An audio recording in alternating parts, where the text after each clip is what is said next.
सामाजिक विकास, उसमें हमने वर्ण व्यवस्था, जाति व्यवस्था और 16 संस्कार जो उसके बारे में अध्ययन कर लिया। आज हम करते हैं 4 पुरुषार्थ कि भारतीय संस्कृति और समाज जो उनमें पुरुषार्थ जो उसका क्या महत्व रहा है। कहा जाता है कि प्राचीन भारतीय चिंतकों ने मनुष्य के जीवन को आध्यात्मिक, भौतिक और नैतिक दृष्टि से उन्नत बनाने के लिए पुरुषार्थ जो उनकी रचना की थी या पुरुषार्थ जो बनाए थे, और पुरुषार्थ से मनुष्य के व्यक्तित्व जो उसका विकास होता है, साथ ही समाज जो उसका भी उत्कर्ष होता है। धर्म, अर्थ, काम और मोक्ष, ये मनुष्य के लिए 4 पुरुषार्थ माने गए हैं, जिन्हें शास्त्रकारों ने चतुर्वर्ग कहा है, यानी कि 4 वर्ग का है। और इन्हीं पुरुषार्थों से मनुष्य का बौद्धिक, नैतिक, शारीरिक और बौद्धिक और आध्यात्मिक उत्कर्ष करता है।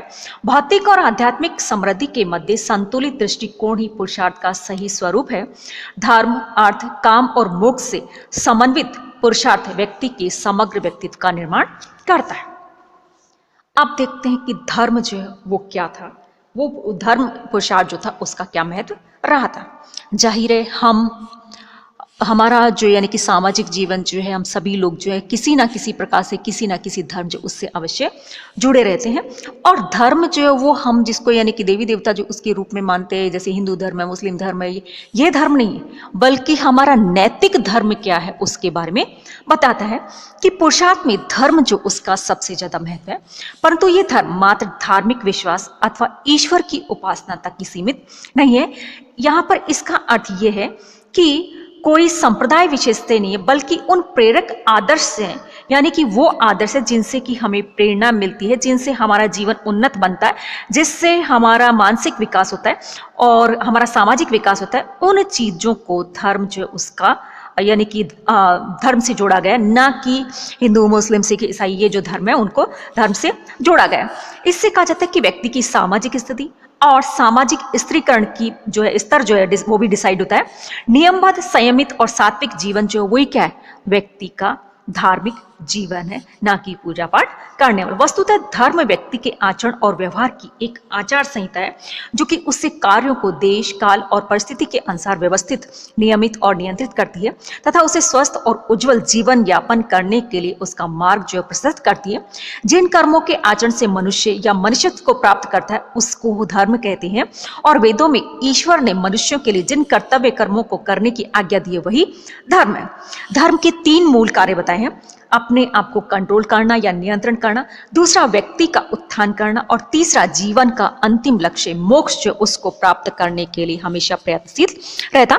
धर्म द्वारा मनुष्य अपने कर्तव्य और व्यवहार को संबोधित करता है तथा वांछित कामनाएं जो उनकी भी पूर्ति करता है। और मनुष्य का कर्तव्य, कार्य और स्वभाव धर्म से ही संचालित होता है।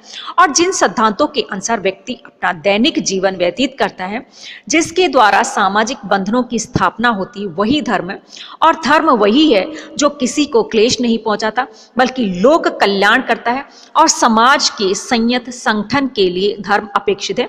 ऐसे कर्तव्यों और नैतिक नियमों के पालन से व्यक्ति का व्यवहार नियंत्रित होता है, जिससे उसे लौकिक और पारलौकिक सुख मिलता है।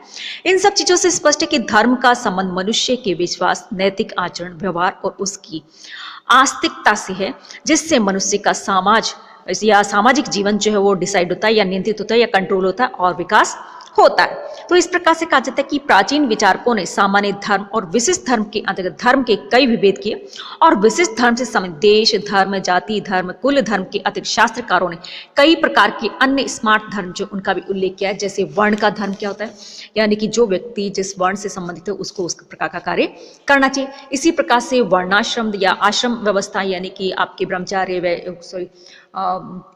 ब्रह्मचार्य, गृहस्थ, वानप्रस्थ और संन्यास आश्रम जो उनका क्या धर्म है, उसमें व्यक्ति को क्या करना चाहिए वो। इसी प्रकार से धर्म, गुण धर्म, नैमित्तिक धर्म, ये तो इस प्रकार से इन सब चीजें धर्म जो उनका उल्लेख किया है। और सामान्य धर्म में 30 लक्षण जो वो निर्देशित किए गए, किंतु साधारणतः जैसे सत्य, अहिंसा, ब्रह्मचार्य, दम, क्षमा, श्रद्धा, शील, मधुर वचन, शरणागत रक्षा, अतिथि सेवा आदि कहा जाता है कि मुख्य बताए गए।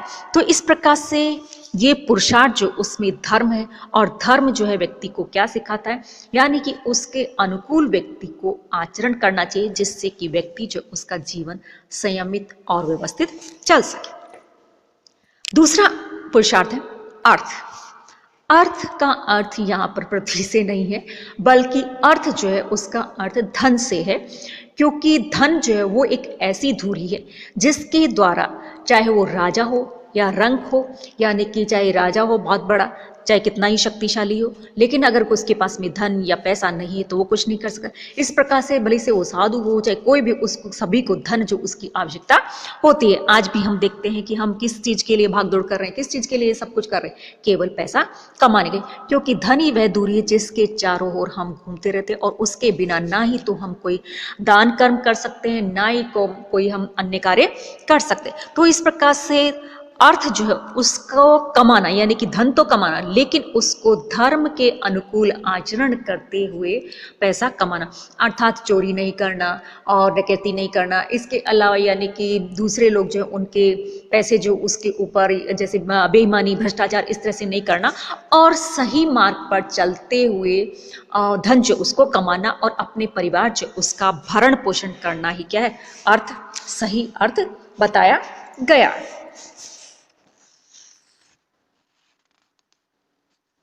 कहा जाता है कि धर्मशास्त्रों में कई जगह अर्थ शक्ति जो उसकी निंदा भी की गई है।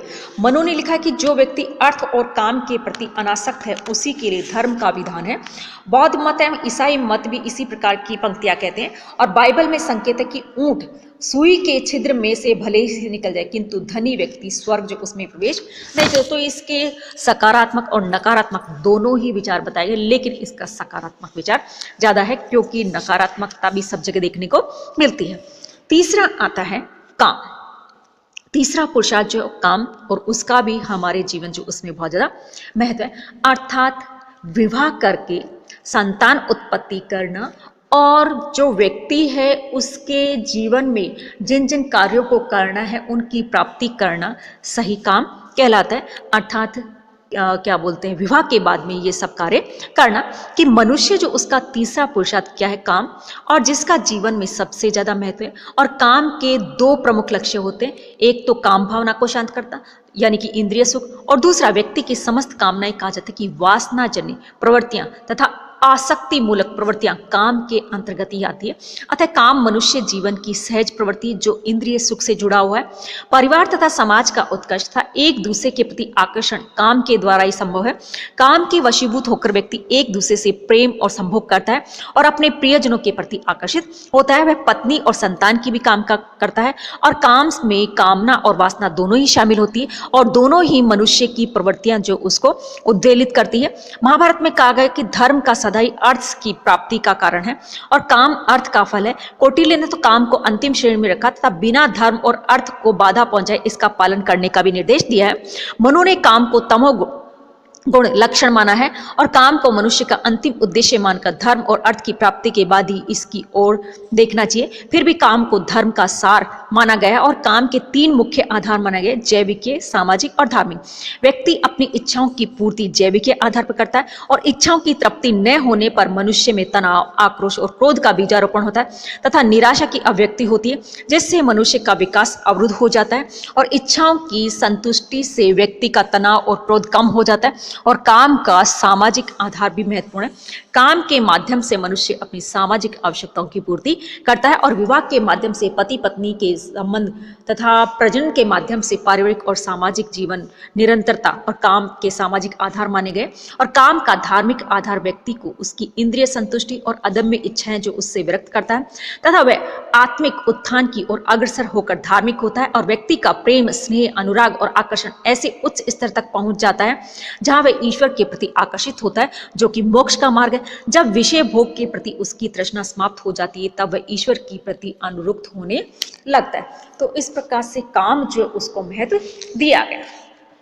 अंतिम जो है वो हमारा मोक्ष, की धर्म, अर्थ, काम और मोक्ष।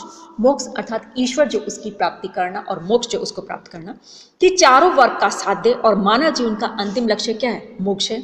और मोक्ष आध्यात्मिक जीवन का अंतिम और उच्चतम आदर्श माना गया है और अपने जीवन के समस्त कार्य धर्म के अनुसार तथा सात्विकतापूर्ण संपन्न करने के बाद मनुष्य वृद्धावस्था में इस चरम उद्देश्य या मोक्ष जो उसको प्राप्ति में लग जाता है और मनुष्य का धार्मिक और आध्यात्मिक जीवन मोक्ष के मार्ग पर ही अग्रसर होकर तभी प्रकाशवान होता है। और जब उसे ज्ञान की प्राप्ति होती है और जीवन को पूर्णतः धार्मिक और आध्यात्मिक बना पाना अत्यंत कष्टप्रद और दुर्गम है, और उसके लिए मानवीय प्रवृत्तियों को एक निष्ठ होना जरूरी है, और अनेक मानवीय प्रवृत्तियां मनुष्य के व्यक्तित्व को आवृत किए रहती है तथा उस पर अपना भिन्न भिन्न प्रभाव बनाए रखती है, और इन प्रवृत्तियों से छुटकारा मिलने पर ही मनुष्य को निवृत्ति का मार्ग मिल पाता है।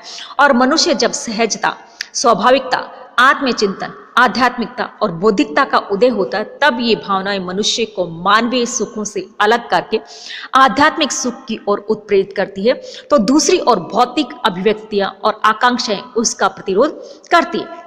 साधारणतः मोक्ष का अर्थ जीवन से मुक्ति प्राप्त करने से लिया जाता है, किंतु वास्तव में मोक्ष का अर्थ है आत्मा की मुक्ति, और मनुष्य का अंतिम उद्देश्य मोक्ष को प्राप्त करना है। और मोक्ष की प्राप्ति उसे उसी स्थिति में हो सकती है जब उसमें सात्विकता का विकास होता है, और सत्व, रज और तम प्रवृत्ति मनुष्य को प्रभावित करती रहती है। और जब मनुष्य की बुद्धि सात्विक वृत्ति से आविल होती है, तब वह विभिन्न विरोधी प्रवृत्तियों से छुटकारा पाकर सात्विकता के मार्ग का अनुसरण करता है, और फिर बाद में अंततः वह मोक्ष जो उसको प्राप्त कर लेता है। अब अगली बात पता है कि मोक्ष प्राप्ति के मार्ग कौन कौन से हैं। इसके 3 मार्ग है, कर्म, ज्ञान और भक्ति। इनके द्वारा हम मोक्ष जो उसको प्राप्त कर सकते हैं। तो इस प्रकार से भारतीय संस्कृति और भारतीय जीवन जो उसमें, सामाजिक जीवन जो उसमें पुरुषार्थ जो उसको महत्व दिया गया है, और ये 4 पुरुषार्थ है, धर्म, अर्थ, काम और मोक्ष। ये चारों ही एक दूसरे के ऊपर निर्भर करता है। यानी कि धर्म के अनुसार अपना जीवन यापन करना, अर्थ यानी कि पैसा भी कमाना और अपना सामाजिक जीवन जो उसको लालन पालन करना, और काम का अर्थ है यानी कि विवाह करना, संतान की उत्पत्ति करना और उस व्यक्ति के जितने भी कर्तव्य जो उनका पालन करना, और फिर बाद में अंत में व्यक्ति जो उसको मोक्ष जो वो प्राप्त करना।